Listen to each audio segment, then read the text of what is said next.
Isa sa pinakamahalagang pinagkukunan po ng trabaho at kita sa bansa ang retail, kaya't malaki ang papel po nito sa ekonomiya. Kasabay nito ang paglago ng teknolohiya, kabilang na po ang artificial intelligence o yung AI. Kaya ngayon silipin natin ang ginanap na 31st National Retail Conference and Expo. Panoorin po natin ito.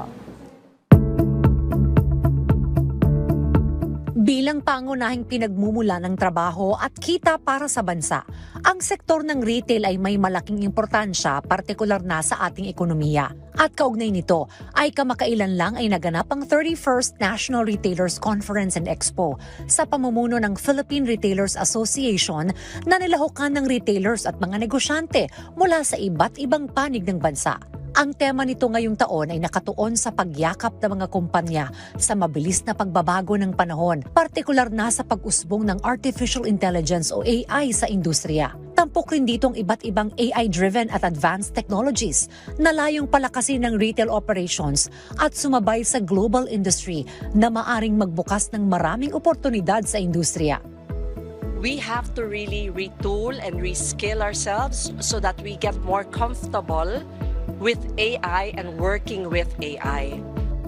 Isa sa mga lumahok at sumuporta para sa event ay sa Department of Trade and Industry Undersecretary Mary Jean Pacheco, kung saan na ibinahagi ang kanilang partnership ng Philippine Retailers Association para sa launching ng proyektong Section G na layuning palakasin ang retail sector at mag-produce ng job opportunities.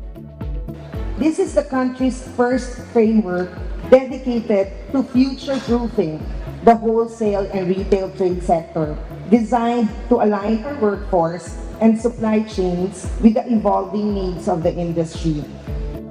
Pakay ng PRA na hindi lamang matulungan ang malalaking retailers, kundi pati na rin ang may maliliit na negosyo sa bansa, katulad na lamang ng pagtulak sa paggamit ng POS system ng mga sari-sari stores. They can manage their inventory, they can reorder faster, and they can serve their customer better. Habang patuloy ang mabilis na pag-unlad ng makabagong teknolohiya, kasabay nito ang pagbabago ng mga consumer. Hindi kalaban ng AI ng mga tao. Kaya para sa mga may negosyo, importante ang pagsabay sa mga bago dahil ito ang magdidikta sa ating merkado.